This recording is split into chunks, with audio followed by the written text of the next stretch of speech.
네, 안녕하세요. 매일 아침 빠르게 만나는 테슬라 미국 주식 소식 아트라운TV입니다. 테슬라의 4분기 실적 발표 어닝콜이 코앞으로 다가왔습니다. 바로 다음 주가 되겠는데요. 다음 주 어닝콜 때 일론 머스크가 AI 데이 파트 3를 선언할 수도 있겠어요. 과연 옵티머스 대량 양산 선언도 있을까요? 같이 알아보도록 하겠습니다. 3대 지수 현황 먼저 살펴보도록 할게요. 3대 지수 오늘 1% 넘게 크게 오르면서 S&P 500, 다우지수 모두 사상 최고치를 경신을 했습니다. S&P 500 지난 고점이 4,800 정도였는데 이를 뛰어넘는 역사상 최고가를 지금 달성을 했고요. 다우지수도 마찬가지입니다. 37,800 정도가 전고점이었는데 37,863을 기록하면서 최고점을 갈아치웠어요. 자, 나스닥의 경우는 아직 최고점을 달성하지는 못했습니다. 여기 보시면 전고점이 약 한 16,200 정도가 되는데요. 아직 달성은 하지 못한 상태인데 나스닥 말고 나스닥의 가장 큰 대형주 100개, 그러니까 나스닥 100으로 봤을 때는 이미 전고점을 갱신한 상황이에요. 자, 미국 증시 호조세 지속이 되고 있습니다. 역시나 미국 경기 물가는 떨어지고 있는데 고용 상황은 양호하고요. 소비 상황도 양호해요. 강력한 연착륙이 기대되는 상황이니까 주가가 잘 오르고 있다라고 볼 수 있겠습니다. 자, 그리고 연고점을 갱신하면서 이 두 개 종목이 큰 역할을 하고 있어요. 바로 대만의 TSMC가 되겠는데 시스템 반도체를 주로 생산하는 파운드리 업체죠. 4분기 실적도 괜찮았고 2024년 가이던스도 좋습니다. 최소 20% 이상 매출 성장을 기대한다라고 발표를 했어요. 자, 이러면서 필라델피아 반도체 지수도 크게 상승을 보여주었습니다. 그러니까 오늘은 반도체 주식과 애플이 끌어올렸다라고 볼 수 있겠어요. 애플은 나스닥과 미국 증시의 대장주라고 볼 수 있는데 애플이 오르면 다른 기술주도 동반 상승할 수 있습니다. 자, 우리나라 삼성전자가 오르면 삼성전자와 관련된 벤더 업체들, 그러니까 소부장 주식들도 같이 오르게 되죠. 그런 것과 유사하다라고 볼 수 있겠습니다. 자, 하지만 한 가지 아쉬운 점은 지금 조기금리 인하 분위기가 가라앉고 있어요. 미 연준 위원들이 계속해서 어느 정도 매파적 발언을 하고 있습니다.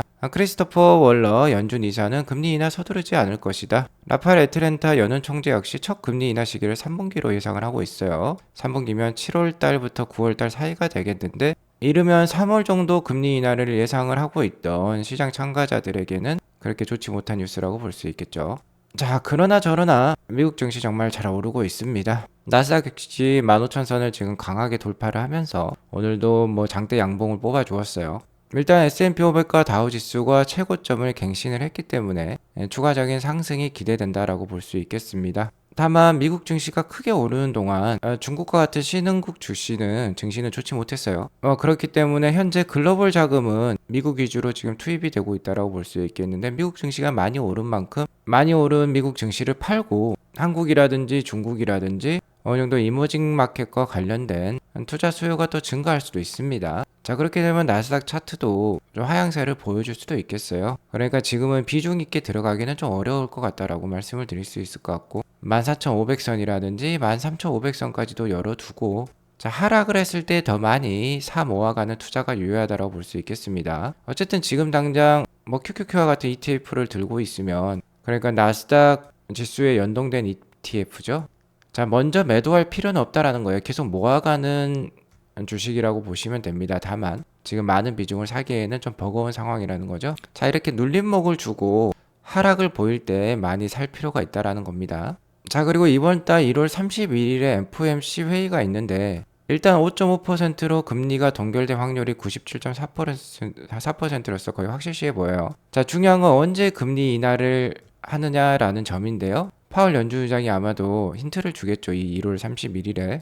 최근 시장의 이러한 상승은 조기 금리 인하에 대한 기대감이 어느 정도 작용이 되었다고 볼 수 있겠는데 조기 금리 인하 기대감이 떨어지면 떨어질수록 주가 지수가 쉬어가는 흐름이 나올 수 있습니다. 자, 3월 20일에 금리 인하가 이루어질 것 같다라는 확률이 약 한 10일 전만 해도 70%가 넘었는데 이제는 48.1%로 좀 낮아졌어요. 자, 이렇게 되면은 금리 동결 확률이 올라갔다라고 볼 수 있겠죠. 그러니까 3월 20일에 지금 금리가 동결될 가능성이 높다라는 겁니다. 금리 인하 안 한다라는 거예요. 자, 그러면 5월 달로 미뤄졌다라고 볼 수 있겠죠. 그리고 라파엘 애틀랜타 연은 총재의 얘기에 따르면 3분기부터 금리 인하에 돌입한다라고 하니까는 이러한 시장의 기대치와는 좀 차이가 있다라고 볼 수 있겠습니다. 계속해서 이 확률을 트래킹해 가면서 어느 정도 투자의 호흡 조절을 할 필요가 있겠다라고 말씀을 드릴 수 있을 것 같고요. S&P 500과 다우 지수가 최고치를 경신하는 동안 가장 큰 역할을 한 건 반도체였습니다. 최근 한 달간 수익률을 보면 엔비디아가 18%, AMD가 25%등 증시를 멱살 잡고 캐리했다라고 볼 수 있겠죠. 마이크로소프트, 구글, 메타도 잘 올랐는데 이렇게 네모를 치면은 AI와 관련된 주식들이라 볼 수 있습니다. 마이크로소프트, 구글, 메타는 AI를 실현하는 회사이고 엔비디아나 AMD 같은 경우는 AI 실현을 위한 재료, 즉 반도체를 공급하는 회사라고 볼 수 있죠. 하지만 리얼월드 AI의 대표 주자라고 할 수 있는 테슬라는 현재 AI 시대가 돌입하고 있는데 아직 각광을 받지 못하고 있는 상황이에요. 한 달간 15.8% 떨어졌는데 아무래도 AI와 관련된 실적이 숫자로 직접 드러나지 않고 있기 때문입니다. 다만 FSD 구독이 전반적으로 넓혀지고 자율주행이 완성이 되고 옵티머스 로봇이 양산이 되는 순간 주가가 크게 오를 수 있겠죠. 그리고 최근 유가가 70불대 초반에서 머물러 있으면서 에너지 주식도 좋지 않았어요. 자, 하지만 중국과 같은 신흥국 증시가 오르게 되면 에너지 주가도 같이 오르는 법입니다. 참고하시기 바라겠고요. 자, 테슬라는 금일 0.15% 상승한 212.19불로 마감을 했습니다. S&P 500과 다우지수 그리고 나스닥이 계속해서 고점을 경신하는 동안 테슬라는 하락이 컸어요. 테슬라의 소위 몰빵한 투자자들은 지금 상당히 상실감이 클 수 있겠습니다. 다만 슬로우 스토캐스틱 RSI 같은 보조 지표를 봤을 때 현재 과매도 구간에 이제 이르렀어요. 자, 어닝콜이 코앞으로 다가온 가운데 만약 이 어닝콜 때 일론이 커다란 악재성 발언만 하지 않는다라고 하면은 어닝콜을 전후로 해서 한번 반등이 좀 나오지 않을까 소위 제네피셜은 말씀을 드리겠고요. 그러니까 다른 주식들이 다 이렇게 치고 오를 때 이미 쉬었으니까 그리고 과매도권에 이르렀으니까 그래도 기술적 반등이 있을 수 있겠다라는 점입니다. 자, 그러면 최근 왜 이렇게 테슬라 주식이 떨어졌냐? 한 달 동안 뭐 15% 넘게 떨어졌는데요. 자, 이는 테슬라만 떨어진 게 아닙니다. 전기차 섹터가 같이 다 동반 하락을 했어요. 리비안 한 달 동안 35% 하락, 니오 27% 하락, 루시드 42% 하락, 샤오펑 32%나 하락을 보여주었습니다. 최근 전기차에 대한 안 좋은 기사들이 엄청나게 많이 나왔었어요. 지금 뉴욕이라든지 시카고라든지 북극 한파가 찾아와서 영하 30도, 영하 40도에 육박한다라고 합니다. 그러자 뭐 테슬라 전기차가 일부 방전이 됐다라는 얘기도 나오고 있고 테슬라에 대한 목표 주가 하향도 있었고 일론 머스크가 25%까지 테슬라 지분 확대가 필요하다라고 얘기를 하고 있는데 이는 또 주가에 부정적이라는 얘기도 있고요.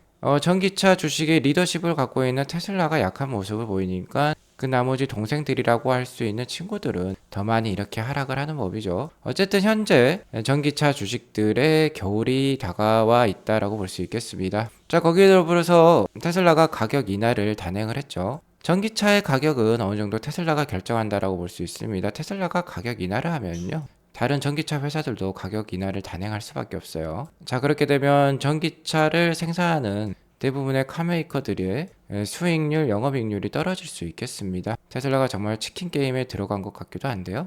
뭐 그렇다고 해서 테슬라가 이익률, 마진율 이런 거를 신경 안 쓰는 회사가 아닙니다. 뭐 생산성 향상이라든지 원가가 내려갔다라든지 그런 이유도 있을 거고요.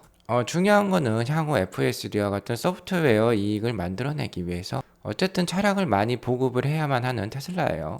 그러니까 어쨌든 최대한 생산량에 맞추어서 판매를 하기 위해서 가격 인하를 단행했다라고 보시면 되겠고, 자, 이러한 전략들이 지금 성과로 드러나고 있습니다. 테슬라 모델 Y가 2023년 유럽의 베스트셀링 자동차로 선정이 되었어요. 그리고 최근에 독일과 프랑스 등 유럽에서의 이러한 가격 인하는요, 2024년에도 모델 Y가 유럽 내에서 글로벌 1위가 될 수 있도록 도와줄 것으로 판단이 됩니다. 테슬라 유럽 본사에서도 이렇게 축하를 해주고 있고요.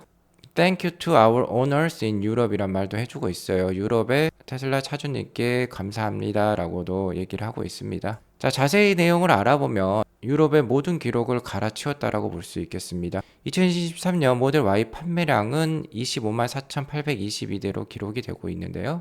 상당히 의미 있는 기록들을 많이 만들어냈습니다. 자, 첫 번째, 2023년은 유럽에서 전기차가, 즉 모델 Y가 최초로 1위를 기록한 한 해라고 볼 수 있겠습니다. 자, 그러니까 자동차가 판매된 역사 가운데 2022년까지는 내연기관차가 유럽 판매 1등이었는데 전기차로 이제 바뀐 첫 해가 2023년이었다라는 거죠. 자, 그리고 모델 Y는 중형 SUV죠. 중형차가 최초로 1위를 한 해예요. 자, 여기 2등은 다시아 산데로라는 모델인데 이게 23만 5천 대가 판매가 되었어요. 이 차는요. 자, 이렇게 생긴 소형 차입니다. 자, 우리나라로 치면은 뭐 엑센트급 뭐 이 정도로 볼 수 있겠어요. 자, 그러니까 아반떼보다도 작은 차량이라고 볼 수 있겠는데요. 유럽에서는 소형차의 인기가 많습니다. 자, 하지만 이런 중형 SUV가 유럽 내 최초로 1등을 한 해가 2023년이고 바로 이게 모델 Y라는 거죠. 자, 그리고 테슬라는 프리미엄 차량입니다. 모델 Y는 한 대당 최소 5천만 원이 넘어가요. 유럽에서는 거의 6천만 원에서 8천만 원 사이에 판매가 된다라고 보시면 되는데 프리미엄 차량으로는 최초로 1위를 한 해라고 볼 수 있겠습니다. 또한 이 네 번째가 좋더라고요. 유럽에는 유명한 카메이커들이 많습니다. 폭스바겐이라든지 벤츠, BMW, 아우디와 같은 또 프리미엄 회사들도 있고요.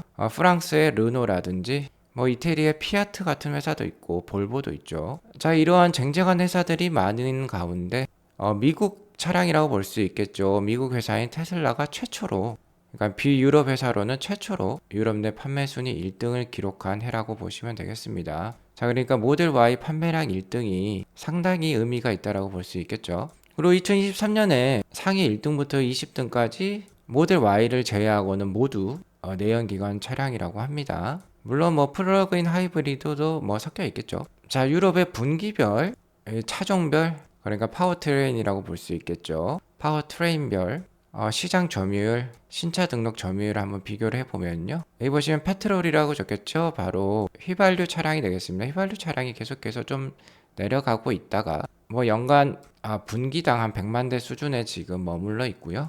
디젤차의 하락이 좀 가파릅니다. 자, 이 민트색이라고 볼 수 있겠는데 계속 떨어지고 있죠. 자, 그리고 이 녹색이 바로 배터리 EV가 되겠어요. 테슬라가 속한 영역인데 자, 어느덧 17.3%까지 올라왔습니다. 신차 침투율이 이제 15%를 넘어서 17.3%에 어느 정도 대중화 단계에 이르렀다라고 볼 수 있겠는데요. 2022년 4분기에 19%의 상당히 좋은 점유율을 만들었는데 2023년에는 19%는 넘지는 못했습니다. 17.3%까지만 기록을 했어요. 자, 이는 하이브리드의 강세가 아직도 지속이 되고 있기 때문인데 이 빨간색 선이 하이브리드인데 하이브리드도 계속 올라가고 있고 테슬라가 속해 있는 이 배터리 EV보다 높은 점유율을 보여주고 있죠. 아무튼 이렇게 전기차에 있어서 부정적인 뉴스와 함께 주가 하락이 좀 크게 발생을 하고 있지만 어쨌든 올해도 점유율 상승이 예상이 되는 전기차 시장이라고 볼 수 있습니다. 자, 그리고 2030년이 되면 침투율 60%까지도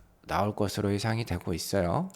작년에 우리나라에도 출시한 모델 Y RWD 바로 중국산 모델이었죠. 이게 5,699만 원으로 출시를 하면서 상당히 많은 판매량을 기록을 했습니다. 작년 뭐 9월달, 10월달 뭐 계속해서 수입차 판매 1위를 기록을 하기도 했었는데요. 역시나 중요한 건 전기차의 판매 가격이라고 볼 수 있어요. 현재 이렇게 고금리 상황에서는 선뜻 5천만 원, 6천만 원이 넘는 전기차에 자신의 많은 돈을 투자하기는 어려울 수 있습니다. 하지만 올해부터 금리 인하가 진행될 것으로 예고가 되고 있죠. 올해 늦어도 3분기부터는 금리 인하가 확실시 단행이 될 예정에 있기 때문에 EV의 침투율 성장은 지속이 될 수 있고 이에 따라서 전기차 주식의 반등도 올해 한 차례는 충분히 있지 않을까라고 예상을 해보도록 하겠습니다. 자, 한국 시간 다음 주 1월 25일 목요일에 아침 6시경에 테슬라 4분기 실적 발표와 함께 어닝콜도 있을 건데요. S&P 500도 신고가를, 다우존스도 신고가를 달성을 했으니까 그간 이러한 상승률에 멀찌감치 떨어져 있는 테슬라에도 어느 정도 반등이 기대된다라고 볼 수 있겠고요. 다음 주 어닝콜 때 일론 머스크가 심각한 악재성 발언만 하지 않는다라고 하면은 다음 주 주가 움직임을 한번 기대해봐도 좋지 않을까라고 제네피셜을 말씀을 드리겠고요. 이번 4분기 어닝콜에 있어서는 상당히 날카로운 질문들과 함께 일론 머스크의 발언, 그러니까 대답이 이어질 것으로 판단이 되는데요. 개인 투자자들의 가장 많은 투표를 받은 질문들을 한번 종합을 해보면요. 역시나 차세대 플랫폼에 대해서 가장 궁금해하는 것 같습니다. 현재 테슬라가 모델 SX, Y3와 함께 연간 180만 대 수준의 판매량을 보이고 있는데요. 더욱더 판매량을 늘리고 회사를 성장시키려면 25,000불짜리 저가형 차량이 나와야 된다라고 공감대를 형성하고 있는 것 같아요. 아무래도 최근 이 EPS 성장률이 더디고 역성장을 좀 보여주고 있기 때문에 테슬라의 실적을 드라마틱하게 상승시킬 바로 이 차세대 플랫폼 모델 2에 대해서 궁금해한다라고 보시면 되겠습니다. 자, 그리고 이 모델 2를 생산을 하게 되면 연간 최소 400만 대에서 나중에는 뭐 100만 대까지, 아니 1000만 대까지도 생산을 할 수 있을 거예요. 자, 이렇게 생산하려면 엄청난 양의 배터리와 함께 새로운 공장이 필요할 건데요. 배터리는 기가 네바다에서 만들죠. 그러면 기가 네바다의 확장 계획, 그리고 바로 4680의 확장 계획이 되겠습니다. 자, 그리고 모델 2는 기가 멕시코에서 가장 많이 만들어낼 것이에요. 기가 상하이도 많이 만들어낼 건데 기가 멕시코의 건설 계획도 궁금해하는 것으로 지금 나오고 있습니다. 그러니까 만약 일론 머스크가 이 모델 2와 관련해서 강력한 힌트를 준다라고 하면요. 즉 뭐 올해부터 프로토타입을 만들고 내년부터 대량 양산을 해보겠다라는 듯한 강력한 발언을 하면 뭐 주가에 좋겠죠. 자, 하지만은 아직 구체적인 계획을 밝힐 수 없다라는 뜻이 또 얘기를 하면 주가에 안 좋을 수 있을 것 같습니다. 그리고 여기 세 번째 문항에 25% 의결권을 물어보고 있는데요. 테슬라의 AI와 로봇 기술을 보니까는 좀 무섭다라고 생각을 하고 있는 것 같습니다. 만약 이러한 파괴적 혁신 기술이 자신의 컨트롤 하에 있지 않고 누군가 다른 사람의 컨트롤 하에 있다라고 하면은 사회에 악영향을 미칠 수 있기 때문에 자신이 25% 이상의 의결권을 갖고 어느 정도 컨트롤을 해야 된다라고 보고 있는데요. 이와 관련해서 개인 투자자들이 우려할 부분이 있는지 좀 궁금해하는 것 같아요. 일론 머스크의 주식 비중을 늘리려면 새로운 주식을 발행하는 것과 기존의 주식을 바이백, 즉 자사주 매입이죠. 그리고 이를 소각을 통해서 일론 머스크의 보유 비중을 올리는 방법이 있을 것입니다. 첫 번째, 추가적인 주식 발행을 하게 되면 개인 투자자들이 들고 있는 주식의 가치가 좀 내려갈 수 있죠. 이것과 관련해서 뚜렷한 얘기를 해주면 또 좋겠고요. 사이버 트럭이라든지 테슬라 에너지 분야라든지, 자, 그리고 이 부분도 중요한 것 같아요. 바로 올해 총 자동차 마진율이 되겠죠. 얼마나 기대하는지. 그리고 2024년과 2025년에도 계속해서 50%대의 생산량을 달성할 수 있을지. 그리고 여기 11번도 중요한 것 같습니다. 현재 모델 3 스탠다드 레인지와 롱 레인지 같은 경우는 중국산 배터리 부품을 쓰고 있기 때문에 7,500불에 달하는 EV 크레딧을 받을 수 없는 상황인데요. 미국에서죠. 이는 테슬라가 기가 네바다 확장 등 4680에만 지금 집중을 하면서 2170 배터리 생산이 떨어지고 있기 때문이에요. 바로 북미에서의 배터리 생산량이 떨어져서 모델 3를 충분히 만들어낼 수 있는 미국산 배터리가 부족하다라는 점인데요. 그러한 것도 궁금해하는 것 같습니다. 자, 아무튼 다양한 질문이 있지만 이번 어닝콜 때 가장 큰 이슈가 될 만한 사항은 바로 AI 데이 발표가 될 것 같습니다. 왠지 올해 상반기에요, AI 데이를 할 것 같아요. 가장 최근에 있었던 AI 데이는 2022년 9월 달에 있었죠. 이 당시에 이렇게 옵티머스 로봇 제너레이션 첫 번째를 발표를 했었죠. 자, 이 로봇이 나오자마자 시장의 실망감과 함께 주가가 많이 빠졌었습니다. 안 좋은 기억으로 남아있는 이벤트인데 이것에 대한 예고를 이번 어닝콜에 일론 머스크가 할 수도 있겠어요. 최근 저의 방송에서 피겨라는 로봇 회사에서 이렇게 커피를 내리는 로봇을 만들어냈다라고 말씀을 드렸는데요. 자, 이 피겨라는 회사가 BMW와 첫 상업 파트너십을 체결을 했습니다. 놀라운 점은 1년 내에 BMW에 공급할 차량이 아니라 로봇을 양산을 하겠다라고 선언을 했어요. 더욱더 놀라운 점은 이 회사가 2022년 5월에 설립을 해서 이제 약 2년 차에 돌입한 회사라는 점입니다. 테슬라 옵티머스는 2021년 8월부터 개발 착수를 했고 이 피겨라는 회사보다도 로봇과 관련해서는 더 오랜 개발 기간을 가지며 로봇을 개발해 왔는데요. 자, 이런 피겨의 회사의 마일스톤들을 보면 테슬라 역시 올해 이 옵티머스 로봇을 대량 양산을 해야만 될 것 같습니다. 왜냐하면 테슬라는 AI 로봇 전기차에서 리더가 되어야만 합니다. 뭐 일론 머스크 CEO의 욕심이기도 하죠. 아무튼 이 피겨라는 회사의 마스터 플랜은요, 인간처럼 행동하게 만드는 이 휴머노이드 로봇을 만드는 거예요. 자, 이러한 점을 보건대 테슬라의 AI 데이 파트 3가 올해 상당히 이른 시기에 개최가 될 수 있을 것 같고요. 아무래도 이번 AI 데이 파트 3에서 옵티머스 양산을 선언할 수 있을 것 같습니다. 여기 12번째 주주들의 질문에 따르면요. 자, 이 세 가지 중에 어떤 것을 가장 우선시 하십니까? 라고 물어보고 있어요. FSD 자율주행 출시, 3세대 플랫폼 출시 또 나오죠. 바로 모델 2 25,000불짜리 차량이 되겠습니다. 그리고 세 번째가 옵티머스 상용화인데요. 자, 이렇게 되면 옵티머스 이 상용화가 가장 먼저 이루어질 수도 있겠어요. 아무튼 이번 어닝콜 때 빅 뉴스가 나올 수 있다라는 점은 좀 기대를 해보도록 하겠고요. 물론 이것 역시 저의 내피셜입니다. 확정된 뉴스가 아니라는 점은 이해해 주시기 바라겠고요. 13번째 질문에도 컴팩트 차량이란 게 있어요. 바로 이 3세대 플랫폼을 도입한 모델 2 25,000불짜리 차량이 되겠고, 이 차량의 디자인이 현재 확정되어 있는지 궁금해 하시는 것 같아요. 자, 그리고 여기 AI 로봇의 파트너십 있죠. 좀 전에 말씀드렸듯이 피규어와 BMW가 상업 파트너십 체결을 했다라고 말씀을 드렸습니다. 그러니까 테슬라 옵티머스 로봇의 즉각적인 파트너십에 대해서도 계획이 있는지 물어보고 있는 거예요. 그러면 이게 대량 양산이 되면 또 이제 테슬라 기가 팩토리에 배치가 되겠죠. 언제쯤 배치가 될지 역시나 궁금하다라고 볼 수 있겠습니다. 올해 양산이 되면은 내년부터 일단 테슬라 기가 팩토리에 배치가 될 수도 있겠죠. 만약 금리 인하 시점이 하반기로 미루어지더라도 테슬라 역시 상반기에 강력한 문제 두 가지가 존재한다라고 볼 수 있겠습니다. 역시나 FSD 버전 12 발표와 함께 중국 출시가 같이 될 수 있고요. AI 데이가 상반기 내에 개최가 돼서 옵티머스 양산 발표도 있을 수도 있을 것 같아요. 현재 어제도 말씀드렸듯이 테슬라의 PEG 값을 보면은 1.57 수준으로서 매그니퍼센트 7으로 일컬어지는 애플, 아마존, 구글과 같은 주식들과 비교를 해보더라도 현재 그렇게 비싼 가격이 아니라는 겁니다. 특히 테슬라 주가 200불대 이하에서는요, 어느 정도 비중 있게 주식을 편입을 하다 보면 연내 충분히 의미 있는 수익률을 달성할 수 있을 것으로 판단이 들어요. 물론 저 역시 미래의 주가를 확실히 맞출 순 없습니다. 올해 미국 경기, 세계 경기가 어떻게 될지, 테슬라와 기타 다른 전기차 회사들의 판매량이 어떻게 될지 그 누구도 확답을 할 수 없습니다. 자, 하지만 테슬라와 현재 이러한 파괴적 혁신 기술들은요, 지속해서 발전을 하고 있고 대량 양산을 통한 보급은 기정사실화되어 있다라고 볼 수 있어요.